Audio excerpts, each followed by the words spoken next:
Olá, boa noite a todos e a todas. Estou aqui hoje para fazer uma live com o Dr. Eduardo Tomazevicius. Nós vamos falar sobre a Lei Geral de Proteção de Dados e a sua adequação dessa legislação dentro dos escritórios de advocacia. Nós sabemos dessa lei aí desde 2018, mas os advogados foram aí sempre no tumulto do dia a dia do fórum, do escritório. Acredito que a maioria foi postergando, né, como entender dessa legislação e acabaram então deixando para depois. E agora, na iminência de começar a entrar a vigência das multas, eu gentilmente eu pedi para o doutor Eduardo e ele aceitou estar aqui conosco. Bom, eu queria saber se vocês me escutam bem, porque hoje eu estou usando um fone diferente, que eu fico meio surda, mas se vocês escutarem bem, eu estou feliz. Estou vendo aqui o doutor Luiz Rogério, doutora Viviane, doutora Flávia, doutor Lucas, e o professor Eduardo Tomazevicius já entrou aqui, então eu vou aguardar ele entrar aqui, chamar, né, para a gente começar esse bate-papo, para a gente não perder muito tempo hoje, tá certo? Doutor Eduardo, eu tô só aguardando então a sua chamada. Ai, que bom que o áudio tá bom, Lucas, que bom. Fiquei preocupada aqui. Ah, Fátima, querida, que sempre me acompanha, está aqui. Que bom, Fátima. Já peguem aí o papel aí, a caneta, para anotar aqui. O professor Eduardo vai falar com a gente hoje, tá certo? Bom, a gente vai estar falando então sobre a Lei 13.709 de 2018. Olá, doutor Eduardo, tudo bom? Boa noite, doutora Fernanda. Boa Prazer poder noite. conversar com a senhora e também quero desejar boa noite a todas e a todos que estão acompanhando, né? Eu fui o primeiro a entrar, mas não entrei ao vivo, né, simultaneamente. Eu quero cumprimentar, eu vi muitas pessoas aqui, o Lierson, que sempre está nas nossas lives, a Sol. Eu vi também o nosso presidente da OAB da Lapa, doutor Luiz Rogério Barros, está nos Sim. prestigiando. Então, muito obrigado por estarem aqui em janeiro, né? Estou fazendo a minha É, a primeira live, então espero começar aqui com o pé direito. Então, muito obrigado e estou à disposição para podermos conversar a respeito desse assunto, que é importante, que é LGPD, e voltado para a advocacia, né? Porque temos muitas possibilidades de discussão a respeito da lei, e uma delas é aquela que envolve a nossa própria profissão. Então, eu acho que o tema é muito bem-vindo. Então, estou à disposição para conversarmos sobre esse assunto. olha, foi uma gentileza você aceitar fazer essa live aqui ainda nas férias, né? Que eu sei que daqui a pouco retornam as aulas, e aí começa. E já retornamos os prazos, né, professor? Então, agradeço muito. Eu queria só lhe apresentar para quem está chegando aqui e ainda não lhe conhece. Bom, o professor Eduardo Tomazevicius é professor associado da FADUSP e da Faculdade Campos Sales. Livre docente em Direito, doutor em Direito Civil e mestre em História Social. Graduado na USP e advogado. Acredito que o senhor deu um mini currículo, porque eu sei que o senhor tem muitas publicações, inclusive recentemente já está saindo um livro, não é, professor, sobre a Lei Geral de Proteção de Dados. Exatamente. Sobre o livro, não é um livro meu, tá? É um livro dos alunos da disciplina Lei Geral de Proteção de Dados brasileira, lá na Faculdade de Direito da USP. Esse é o volume 1. Tá? E em breve vai sair o volume 2 com os alunos do segundo semestre. Que E ótimo. só adiantando um pouquinho do livro, né, já que acabamos por mencioná-lo, a proposta foi de fazer um trabalho diferente. A primeira característica do livro é que não tem textos curtos, né? Eu sugeri aos alunos, né, que escreveram a obra em coautoria, eu só fui o organizador, ou seja, o incentivador deles, é que os textos tivessem 30 páginas cada um, né? Ou seja, para Tá. poder ter um aprofundamento. Segundo, que foram estudados diversos temas. Então, esse volume 1 se volta à área da saúde, redes sociais, à administração pública, o poder judiciário Que e também excelente. na advocacia. Ou seja, como se aplicam, né? Então temos essa perspectiva, né? E o volume 2, que vai sair em breve, aí terá outros temas também relacionados ao direito do trabalho, também a parte de eleitoral, direito eleitoral, questões relacionadas à segurança pública, aí já foi mais até para um ramo mais voltado ao direito público, à administração pública, né, que também é muito importante, né? Então, a LGPD vai abranger todos esses setores, então eu particularmente sou muito feliz de ver o resultado das pesquisas dos alunos sendo compartilhadas com a sociedade. Então, o livro, esse volume 1 está em pré-lançamento, né? E daqui a pouco vamos ter o volume 2. Né? Está aqui a Laís, né, que participa do grupo de pesquisa, né, também foi aluna da disciplina, vai ter um texto publicado. Né? Então quero registrar aqui a professora Daniela Paiano, lá da Universidade Estadual de Londrina, que entrou. Então, vou dar uma passadinha. Eu gosto de, quando vou vendo aqui enquanto vou falando, vou vendo aqui as pessoas que entraram, vi a Enária, João Pavanini, o Edgar Ramos Benedito, o Rodrigo Dias, quem mais aqui? A Enária, vamos ver mais quem entrou aqui, a Lorena também minha aluna, né? Então, fico muito feliz de vocês estarem aqui participando. Silvano também participando, a Sol também, muito obrigado. Que gostoso, né? Contar com um professor que vira um amigo, né, professor Eduardo? Que no final faz uma obra em conjunto, uma coordenação dessa, realmente faz a diferença no momento que a gente está escrevendo, né? Que a gente está fazendo e só uma obra dessa uma importância. observação. Sim, perfeito. Só uma observação para a gente não esquecer, para falar no final aqui da nossa live, que é uma surpresa, porque aí temos alguma coisa voltada para a advocacia. Uhum. Ah, isso é muito bom, que esse livro, eu já tinha notado, você falou advocacia, eu falei, olha, eu vou indicar então para os meus alunos, né? Até para os meus seguidores. Depois eu vou postar a foto do livro e o site, que ele já está sendo vendido, não é isso? Em pré-lançamento, né, professor? Exatamente. Professor, eu convidei o senhor para fazer essa live hoje, porque eu sei que a lei já está aí desde 2018, acho que ela foi muito pouco comentada, tá, pela mídia no geral, só os estudiosos que se aprofundaram no assunto, e ela vai atingir a sociedade como uma avalanche, de modo geral, só quando vierem as punições que o pessoal vai acordar. Só que nós, advogados, nós temos assim o dever de já nos adequarmos, porque a gente que estuda a lei, se a gente não fizer primeiro, quem o fará? Como que a gente vai orientar nossos clientes, né? E eu pensei, eu nunca vi ainda ninguém falando sobre isso. Eu falei, como o professor Eduardo fala muito bem sobre isso, é um estudioso, então eu queria saber do senhor, o que um escritório, só para começar com o primeiro pergunta, assim, o que um escritório de advocacia, de pequeno e médio porte, que é o geral, né, no país, porque os grandes escritórios já se adequaram, contrataram aí, né, empresas para esse ajuste, o que eles precisam fazer de básico para se adequar à Lei Geral de Proteção de Dados, para proteger os dados que eles recebem do cliente, porque o escritório de advocacia ele lida só com informação. Eu, por exemplo, que atuo muito na área da família, a quantidade de documentos e dados pessoais sigilosos que eu tenho é enorme, é uma preocupação que eu tenho, né? Será que eu preciso só do antivírus? Será que eu preciso de uma proteção maior, um firewall? O que eu vou precisar? Muito bem. Antes de responder, só registrar aqui a presença da Marcela Costa Lopes, Adriana Dabos Maluf, um abraço para todos vocês. O que acontece? Né? A lei se aplica a todos os ramos, evidentemente, né? E na área do direito, assim como qualquer outra área, nós temos que lidar com dados, né? Como você mesma disse. Né? E o advogado, sim, né, o que a gente pode imaginar na área do direito, né? Porque a LGPD estabelece a figura do agente de tratamento de dados. Né, que são aqueles que vão fazer o contato vai ter contato com esses dados e fazer alguma coisa com eles.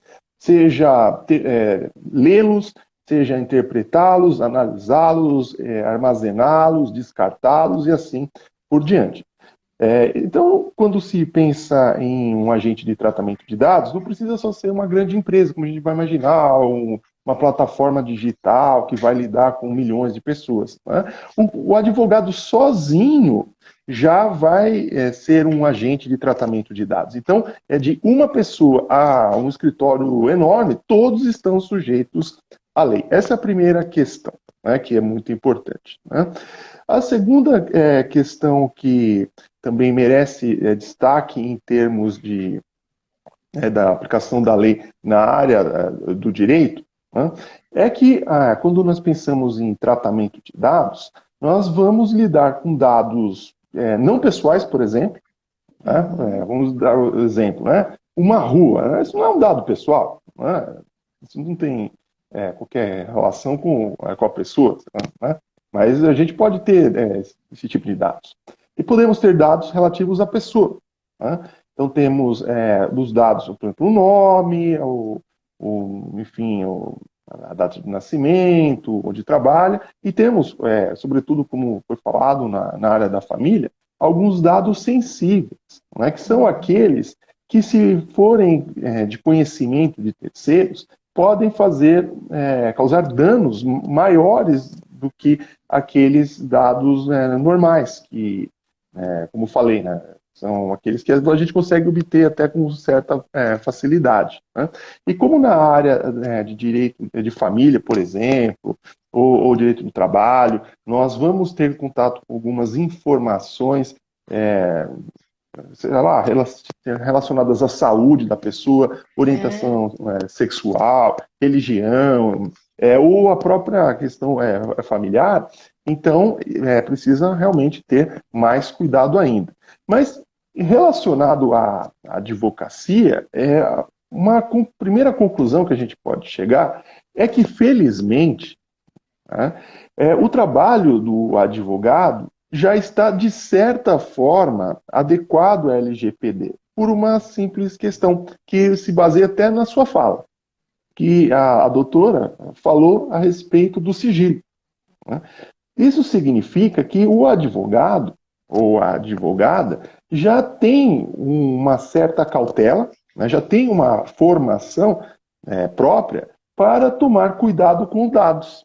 Então, quando um cliente chega para conversar com o profissional, esse é o momento de tratamento de dados, que se chama coleta de dados. Né?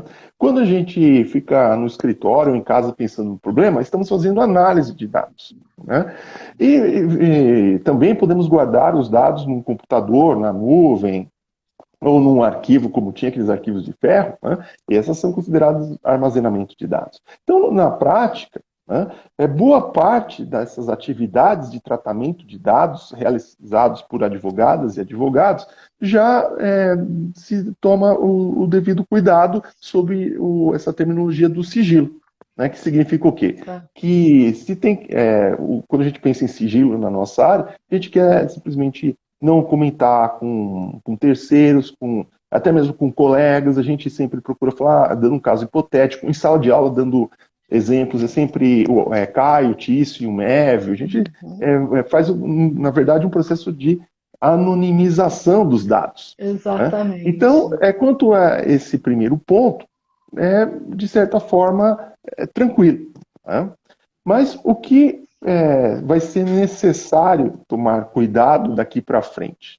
Né? Que existem entre os agentes de tratamento de dados a figura do controlador de dados, que é aquele que toma decisões relacionadas ao tratamento de dados, e haverá os operadores, que são aqueles que executam. Em escritórios pequenos, teremos a confusão ou a união da figura de controlador e operador na mesma pessoa. Em escritórios maiores, o sócio é o controlador e o advogado associado pode ser o operador. Mas nós temos que ter em mente que num escritório de advocacia trabalham secretários, estagiários, esses são operadores de dados. Então, eles vão ter que também tomar cuidado, porque nos termos da LGPD, eles também podem vir a responder pessoalmente. Tá? Então, essa responsabilidade não é só do advogado, é também de quem trabalha no escritório de advocacia. De toda a equipe. De toda a equipe. Exatamente. Tá. E nesse caso, que você vai obrigada a compartilhar esses dados, até para poder, pela dinâmica do escritório em si, você precisa, seria importante para o advogado pegar por escrito um consentimento prévio, informando o cliente que vai ter todas as cautelas, mas que os dados deles vão tornar ali girar em torno daquela equipe que vai trabalhar e estudar o assunto? Sim, né? Deixa eu só também aqui, como estamos fazendo, registrando, né, a presença das pessoas, né? A professora Cristiane Pegorari Ponte, da PUC-Camp, a doutora Manuela Santos de Castro, que é editora, né, dos nossos livros, pela editora Almedina, né? Muito obrigado pela presença, graças a ela, né, a confiança no nosso trabalho, não só o meu, como também dos alunos, é que os livros estão saindo, né? A Kathleen Medina, Ingrid Nunes, a doutora Marta, a doutora Pietra Quinelato, que mais aqui? O Thiago Brandão entrou, né? Então, respondendo a essa sua questão, se é preciso dar um termo, né, de consentimento. Né? Nós temos duas questões para serem analisadas. A primeira delas é que nos termos da LGPD, o exercício da advocacia, né, ou seja, quando se vai atuar dentro de um processo, etc., dispensa o consentimento. Tá? Porque, do contrário, inviabilizaria a própria atividade, assim como também a celebração de um contrato não requer o consentimento sobre os dados que nós usamos para preencher, né? Porque um contrato não é só o acordo de vontades, mas também ali vai ter o nome, RG, CPF, endereço, uma série de outros dados, né, que podem fazer parte do instrumento, ali estar registrados no instrumento contratual. Né?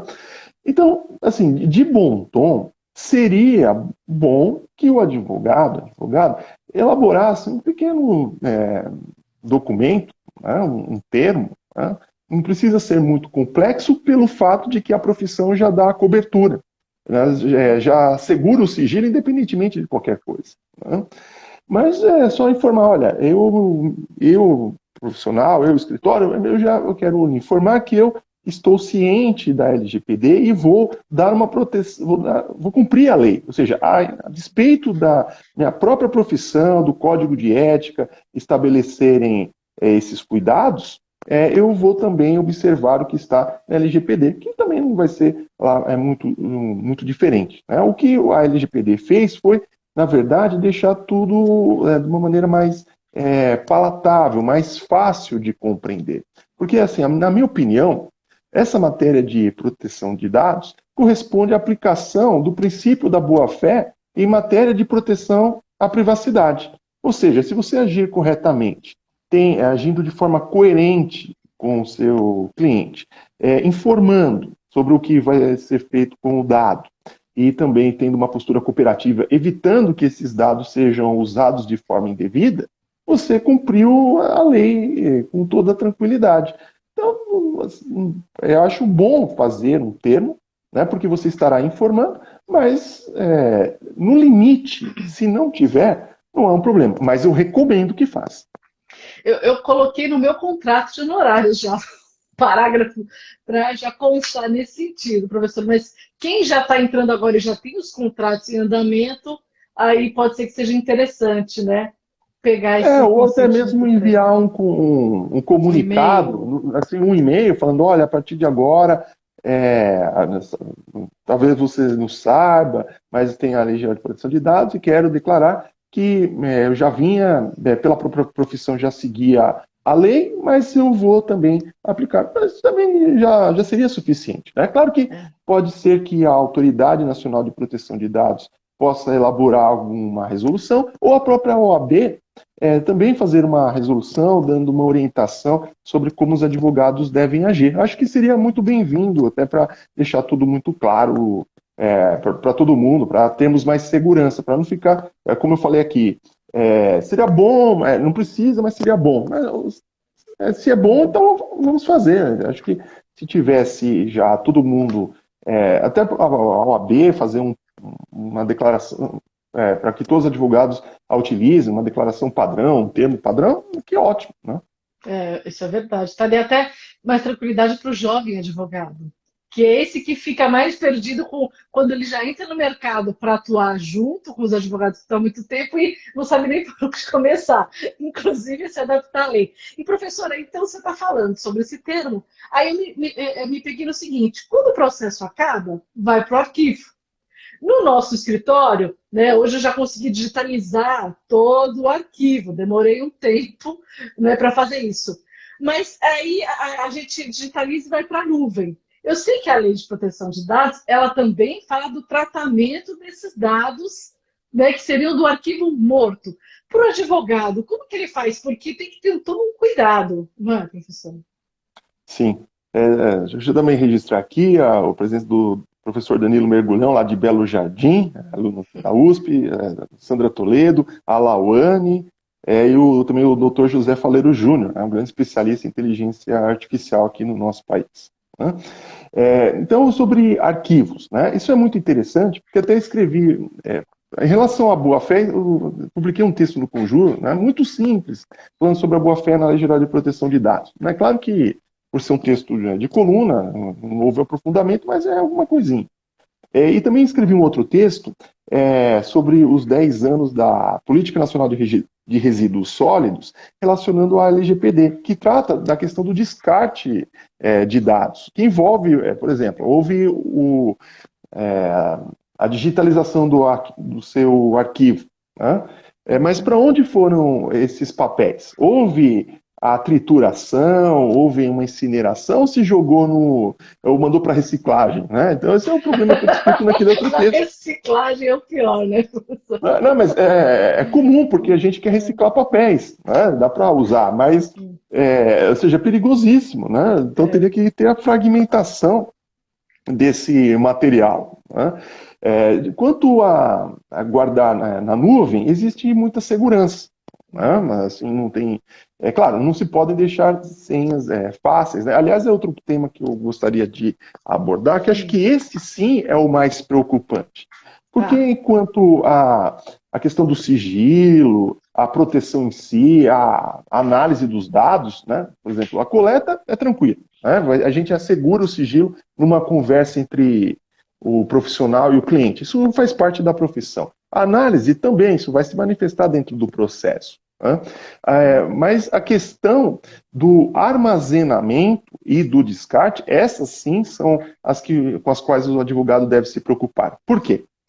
Porque a LGPD, na prática, ela é dividida em duas partes. A primeira vai falar do tratamento de dados, os princípios, tratamento automatizado de dados, dados de crianças e adolescentes. Isso envolve também profissionais que atuam no direito da criança, mas no fundo não vai interferir em quase nada. Mas tem lá, né? Tem a parte da administração pública e assim por diante, mas tem a segunda parte que vai falar dos problemas relacionados a vazamento de dados, né? Que no final, esses são os problemas. Né? Porque quando ocorre um vazamento, se perdeu o controle da informação. Porque quando a informação ficava em suportes físicos, era fácil, você podia até entrar com uma ação de busca e apreensão, por exemplo. Né? Agora, quando é um suporte digitalizado, você pode reproduzi-lo indefinidamente. Você pode armazenar em qualquer lugar do mundo, ou seja, você perdeu o controle dessas informações. Né?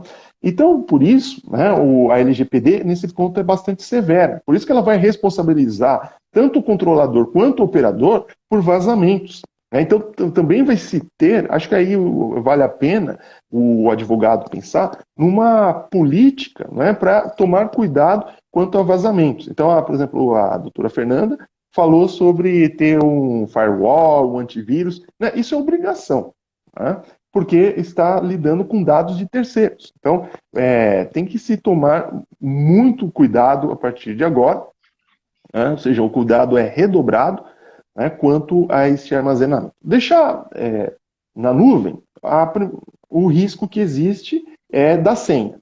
Né? Então, a senha, deve haver uma política de senhas, não podem ser senhas fáceis, assim, coloca parte do nome, né? Vão ter que ser data aquelas de nascimento. exatamente, vão ter que ser aquelas senhas muito complexas, Essa é outra recomendação que eu faço, né? Sei lá, uns 12 dígitos com letra maiúscula, caracteres, vale a pena. É cansativo nas primeiras vezes ao digitar, mas depois se acostuma.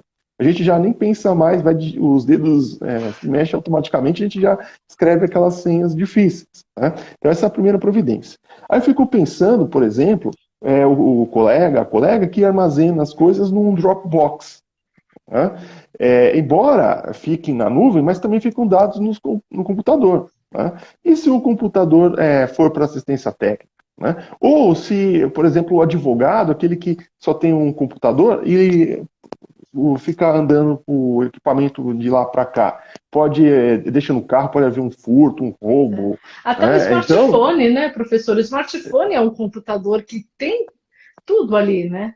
exatamente. Então, esses são os cuidados. É nas pequenas coisas que podem acontecer os grandes problemas. Né?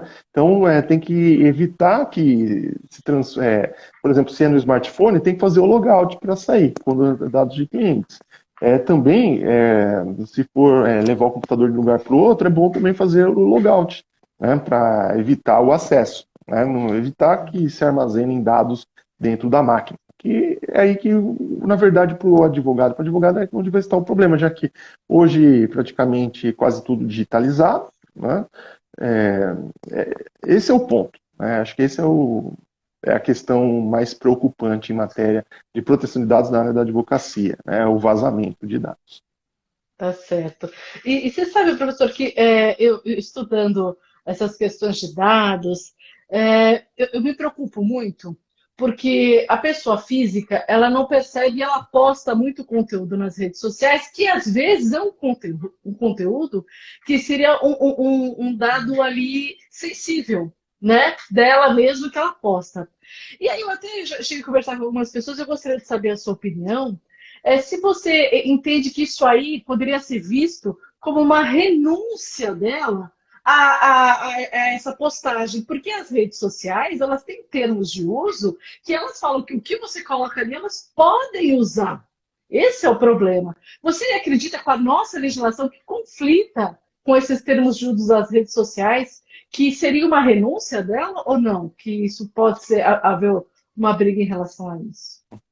Essa pergunta é muito interessante porque foi a que me motivou a estudar o assunto de proteção de dados, Olha. quando em 2014 eu publiquei um texto na revista da Faculdade de Direito intitulado Em Direção a um Novo 1984. Né? É uma pergunta, né? Em direção ao novo 1984, e aí eu discuti a questão da renúncia à privacidade na internet, por exemplo. Né? Sensacional. Nem tinha LGPD, o Marco Civil tinha acabado de ser promulgado, né? Ou seja, era tudo muito recente aqui no nosso país. Né? Então nós temos duas questões também. Né? De um lado, tem esse fato de que as redes sociais nos criaram uma armadilha, né? Porque elas nos estimulam a renunciarmos à nossa privacidade. Ou seja, as pessoas fazem selfie, a gente Ainda quer mais na comunicar. pandemia, que está todo mundo preso, professor, aí que as pessoas querem se Exato, ver, né? né? Sem dúvida, mas assim, nós somos seres gregários e a gente precisa conversar com as pessoas, a gente quer que os outros saibam e também os outros querem saber a nosso respeito. Então, com a rede social facilitou tudo isso, e claro que cada post, cada comentário, cada marcação é um dado que você coloca de forma pública, você renunciou à sua privacidade. Por isso que a Cambridge Analytica fez o que fez e outros fazem, ou seja, conseguem saber até mais do que nós mesmos sobre o que somos, né, a partir do que fazemos nas redes sociais. Mas, por outro lado, a LGPD, né, estabelece que a pessoa o titular de dados, no caso, é aquele que é, digamos, o proprietário dos dados. Ou seja, o fato de um agente de tratamento de dados ter contato com o dado, ou fazer qualquer tratamento de dados, seja coleta, análise, etc., não faz com que ele seja proprietário. Né? Então, vai ser o desafio, falar, olha, esses dados não são seus, ó, plataforma, esses dados não são seus, ó, empresa, etc. Né? Mas vai ser difícil lidar com essa questão. É um problema com o qual eu estou lidando, estou pensando, né? Ou seja, como regular essa questão. É bem difícil esse ponto, né, porque também de informações você pode gerar outras informações. E as informações derivadas pertencem a quem? Ao titular ou a quem as descobriu? Vai ser um ponto-chave, não só aqui da advocacia, mas em qualquer área em que há tratamento de dados. Né? É saber quem é o titular, ou seja, assegura-se, declara-se, mas na prática, é assim que vai funcionar? É bastante complicado. Né? Então, aí, realmente, digamos, é um dos paradoxos da matéria de proteção de dados. Isso é verdade. E professor, você acha que tem alguma outra questão importante que um advogado que está, por exemplo, começando agora na advocacia, ele precisa tomar cuidado quando ele começa aqui na advocacia, ele começou do zero, está abrindo o escritório dele. O escritório dele é um computador e o token para ele peticionar. Né? E o token ali já tem aquela senha que a gente não pode compartilhar a assinatura, que isso é uma outra questão também, né, professor? Que muita gente pega vários tokens e aí deixa um no escritório, outro aqui e compartilha essa senha. Você acha que tem alguma outra questão que a gente não falou aqui que seria importante? Eu acho que, assim, em termos de proteção de dados na área da advocacia, né, o básico é esse, né, que é seguir as regras da profissão. Digamos que já se observará 70% da LGPD naturalmente.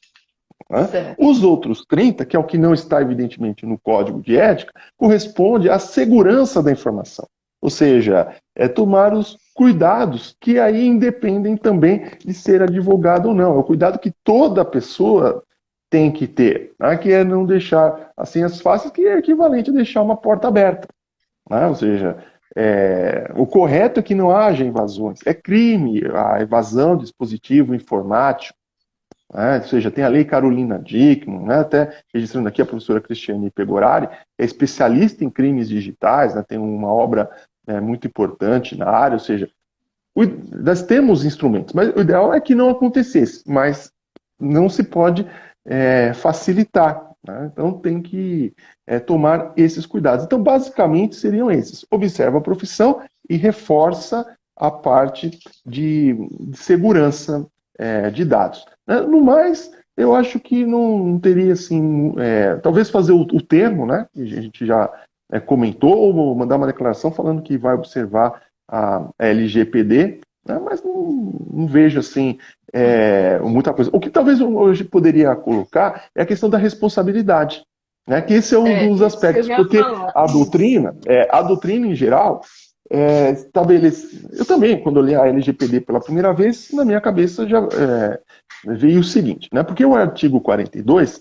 não fala nada sobre qual é a natureza dessa responsabilidade, se é subjetivo ou objetivo. Né? Na minha opinião, né, quando não se fala nada, a responsabilidade é subjetiva, porque quando se quer estabelecer a responsabilidade objetiva, tem que constar lá, independentemente de culpa, ou responde objetivamente. Não é o caso. Né? Só que todo mundo, inclusive eu, quando li a lei, falei, mas essa é uma atividade de risco, fazer tratamento de dados. Né? Então seria uma responsabilidade objetiva. Nessa obra, que está sendo publicada pela editora Medina, volume 1 e depois o volume 2, todos os textos trazem, né, dentro de cada uma das áreas, uma reflexão sobre a responsabilidade, ou seja, nós estabelecemos na elaboração dos artigos um roteiro, ou seja, os textos não são assim diferentes entre si, eles têm Tem um uma padrão, travadinha ou aqui seja, no vídeo, não sei se foi só para mim. não, assim, os textos, né, eles têm um padrão. Então, quem são os agentes, a forma, os riscos e a responsabilidade. Porque eu coloquei para os alunos que, dependendo da área, a responsabilidade vai ser subjetiva ou objetiva. Na área da advocacia, a responsabilidade é subjetiva. Por quê? Porque se trata de um profissional liberal e a responsabilidade do artigo 14, parágrafo 3º do Código do Consumidor é subjetiva. Né? Então, isso é interessante, né? Que, Isso é embora uma interessante. plataforma ou um outro setor vá responder de forma objetiva, na advocacia a responsabilidade é subjetiva. Mas não é por isso que também não vai se tomar qualquer cuidado. Né? É claro que o advogado ainda vai ter a chance de provar que ele não agiu com culpa. Né? Mas o melhor é que não aconteça. Eu penso assim, é melhor que nada aconteça do que acontecer, agora vamos à justiça. Não adianta nada, né? Eu É. sou o adepto do zero processo, né? Eu também, professor. Se eu pudesse, tudo no extrajudicial, resolver, eu acho que todos saem felizes. Sabe que teve um caso que você estava me falando agora, eu me lembrei, que uma colega comentou comigo, é da Lapa até, né? Eu sei que o senhor dá aula aí na Campos Sales, é na Lapa, Campos Sales, não é? Então, e E essa temos colega da muitos Lapa, alunos da Campos Sales aqui assistindo a nossa live. olha, que legal, fico feliz. E até foi na OAB da Lapa que você fez aquela cartilha, né? Que eu li a cartilha, muito interessante, que sugiro a todos que baixem essa cartilha aí, que já é um pontapé inicial para vocês pegarem o livro aí e aí aprofundarem no assunto. E essa colega da Lapa, ela falou para mim que ela teve todos os dados do escritório, talvez estivessem no computador e não numa nuvem, teve sequestrado e que estavam pedindo pagamento em bitcoins. O desespero dela, ela falou, não tenho como pagar e eu também não sei o que fazer. E nesses casos, como que ficam? São dados do cliente. Às vezes, o que a gente tem no escritório de imposto de renda, todo advogado acaba pegando para comprovar ali uma gratuidade, para comprovar uma partilha, né? E agora? Como que fica isso, professor, essa responsabilidade? As multas para essa advogada, porque além dela perder os dados, ela vai ter que pagar uma multa. Se Essa acontecesse questão, hoje. essa é a questão, porque nós temos a Autoridade Nacional de Proteção de Dados, né, que é o órgão do Estado que vai fiscalizar essa atividade, né? E está em constituição a agência, ou seja, já tivemos os diretores nomeados, provavelmente estão agora elaborando os regulamentos, decidindo em que áreas vão atuar, porque vai ser impossível que uma autoridade consiga pensar em todos os ramos, todas as Sim, possibilidades. Ou seja, vai ter tudo. que ser uma atuação, digamos, setorial, vai ser por amostragem, vai ter que escolher a dedo, né? Então, claro, imagino, né?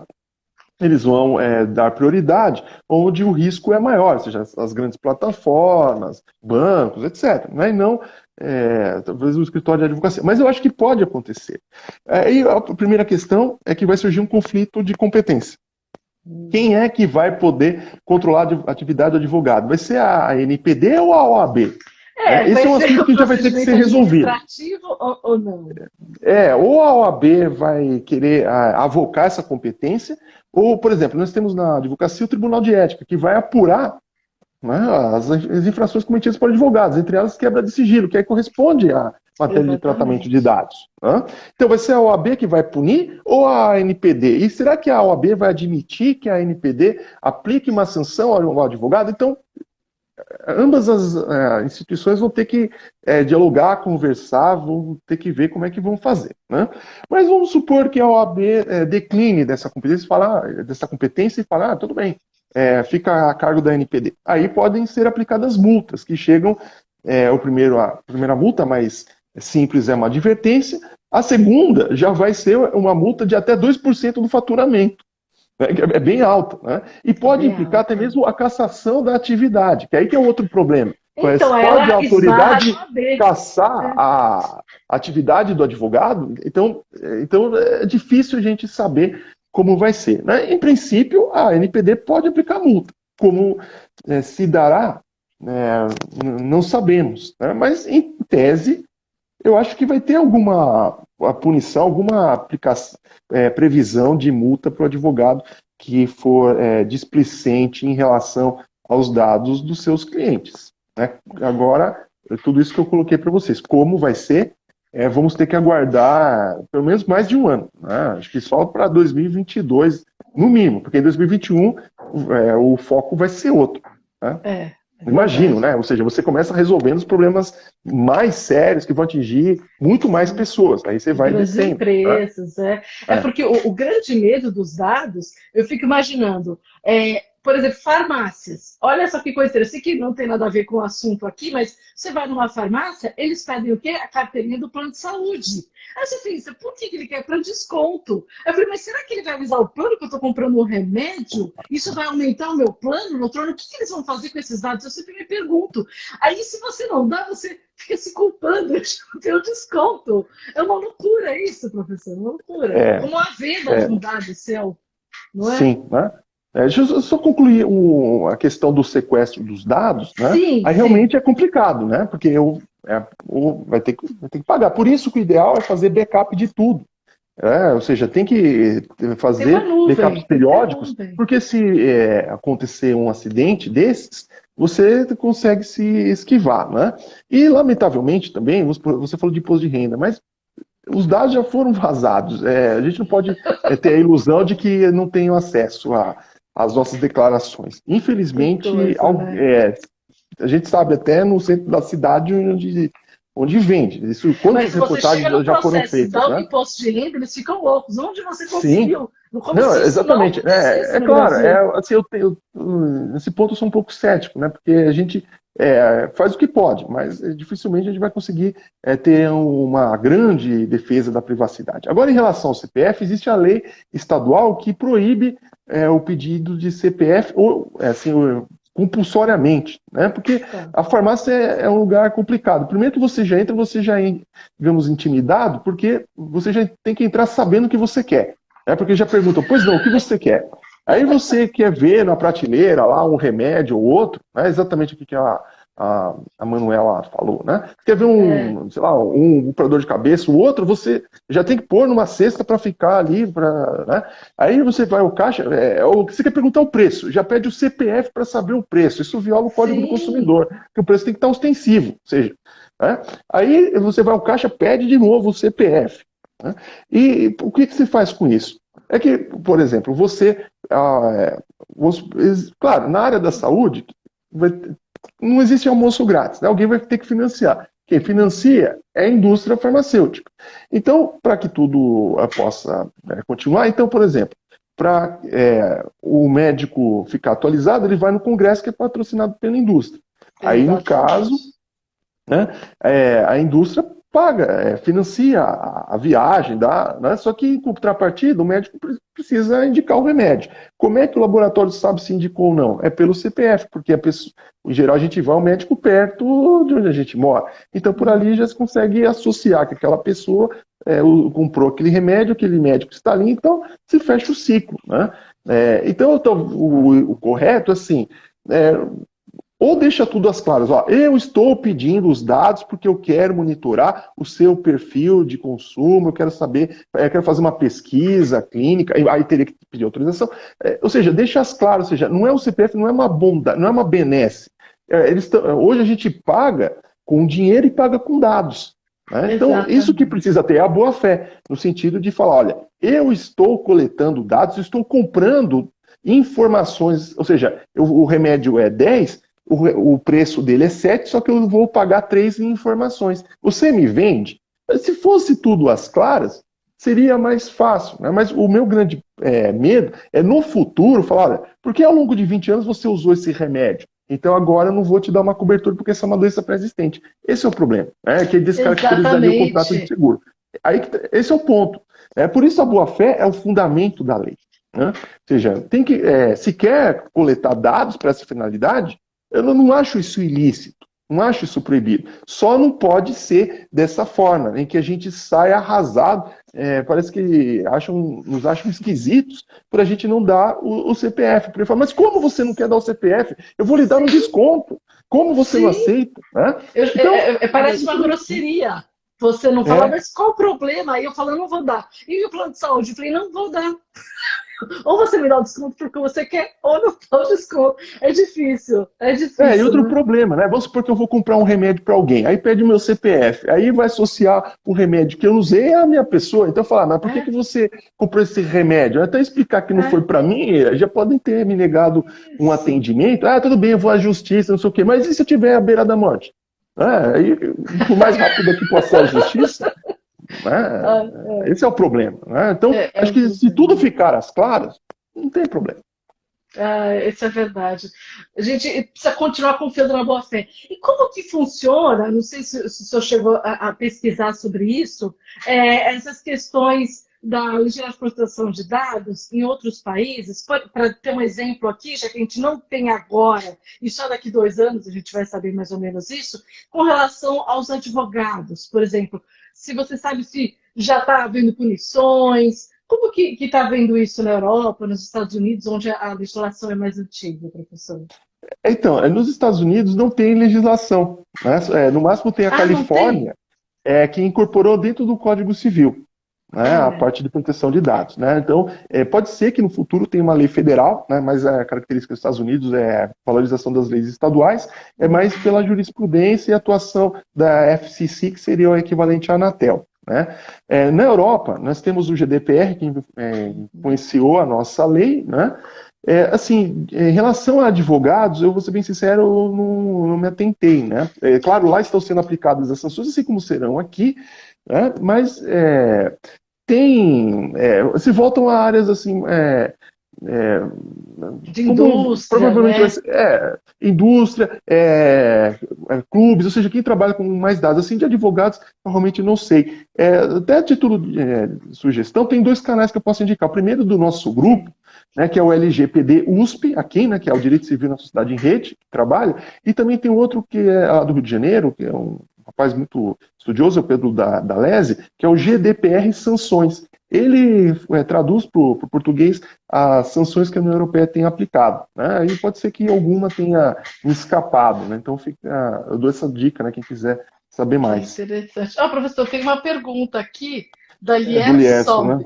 Isso, Do Lierson Lierson. Brígido, né? No artigo Isso, Lierson. 52, aplica sanções. Acredita que a NPD poderá transferir as sucessões de classe? Então, Lierson, foi isso que a gente estava discutindo, né? Por exemplo, a OAB e a NPD, né? Eles vão ter que chegar a uma conclusão, né?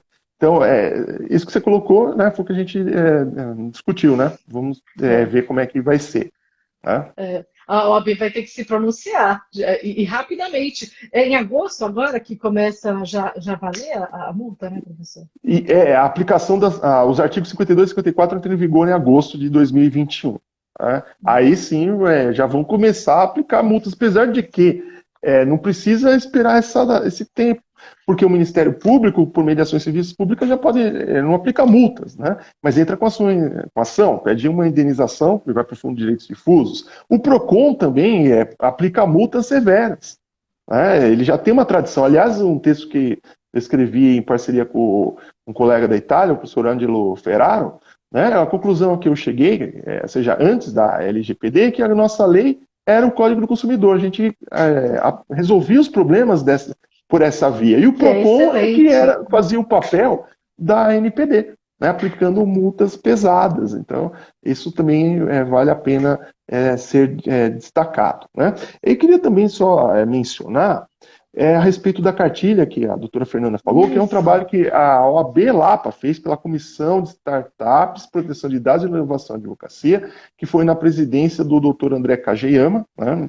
Eu e a vice-presidente, a doutora Fernanda Figueiredo, tivemos como secretário o doutor Hamilton Apolinar, e entre os membros, né, eu participei, né, eu vou destacar o doutor Emerson, a doutora Aline, a doutora Kathleen, né, que também participaram desse. Aí a doutora Érica, não podia esquecer, né, a doutora Érica Siqueira Lopes Mazeu, né, ou seja, nós, a diversas mãos, escrevemos essa cartilha, cada um escreveu um pouquinho, um revisou a parte do outro, e ficou um trabalho muito bom, tá? Não só do ponto de vista estético, mas em termos de qualidade. Eu acho que ela tranquilamente pode ser uma cartilha usada para a OAB do Estado de São Paulo. Tá? Embora a nossa comissão fosse pequena, né, mas a qualidade do trabalho foi muito grande. Acho que assim, está mastigado ali para o advogado que quiser usar. Mas como é que faz para conseguir? Eu deixei, para facilitar, aqui na minha bio. Desde o ano passado, eu acabei nem tirando para fazer o download da cartilha. Então é só entrar aqui no Instagram, né, o Prof. Tomás Serviços, baixa a cartilha. Aí vocês vão ver que está bem legal o trabalho. Tá certo, E professor. cumprimento Olha, a comissão, né, que foi bem legal, foi um time muito legal de trabalho. Acho que a OAB deu uma contribuição significativa para a classe. vamos espalhar essa cartilha, professor. Quero pedir até a sua autorização para eu poder mandar nos grupos que eu faço Sim, parte, para os outros ela é livre, advogados é. já pegar intimidade, porque às vezes a pessoa não atua na área do direito digital e não se apercebe que a lei está batendo na porta e que todo mundo tem que cumprir, né? E que vai atrás, depois os escritórios vão ter que também atuar nesse sentido, na defesa dos seus clientes também, né? Em virtude da lei geral. Professora, eu queria te agradecer muito a sua disponibilidade, o seu tempo, parabenizar pela cartilha, pelo livro, pelos seus estudos aí à frente dos grupos de estudos da USP que eu tenho acompanhado e colocar aqui à disposição aqui, esse espaço para quando tiver outro assunto interessante que eu acho interessante a gente tratar, vai ser com prazer. Inclusive, depois eu vou recomendar essa live para meus alunos, que a gente começa a aula já em fevereiro, né?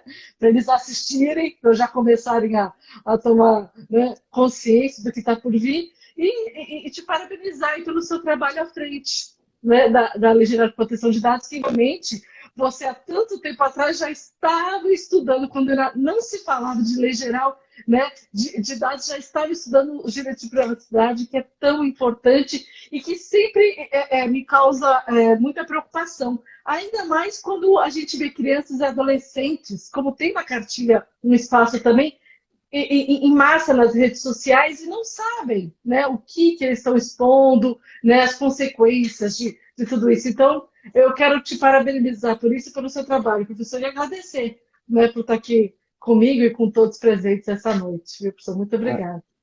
Eu que agradeço essa oportunidade, né? Foi uma live muito agradável, né? A primeira do ano, né? Então já comecei Isso. muito bem.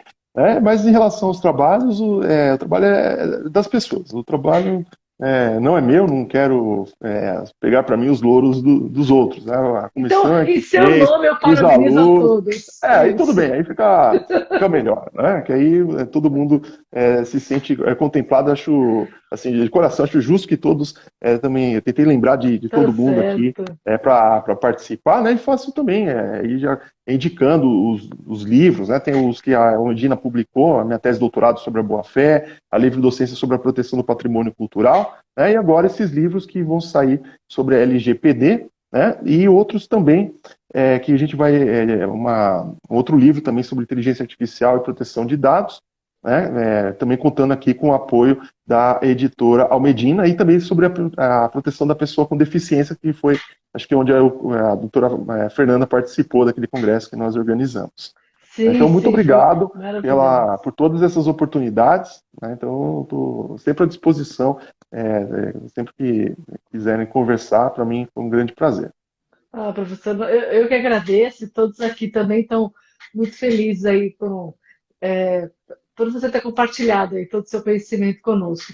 Professor, um ano de 2021 maravilhoso para o senhor, com muita saúde, né, com muita paz e principalmente aí com muita prosperidade de trabalhos acadêmicos, que é o que nós gostamos de fazer, que é estudar e nos aprofundar, né, na área do direito. Muito obrigada, professor. Um ano muito bom para você e para todos aqui que estavam nos assistindo.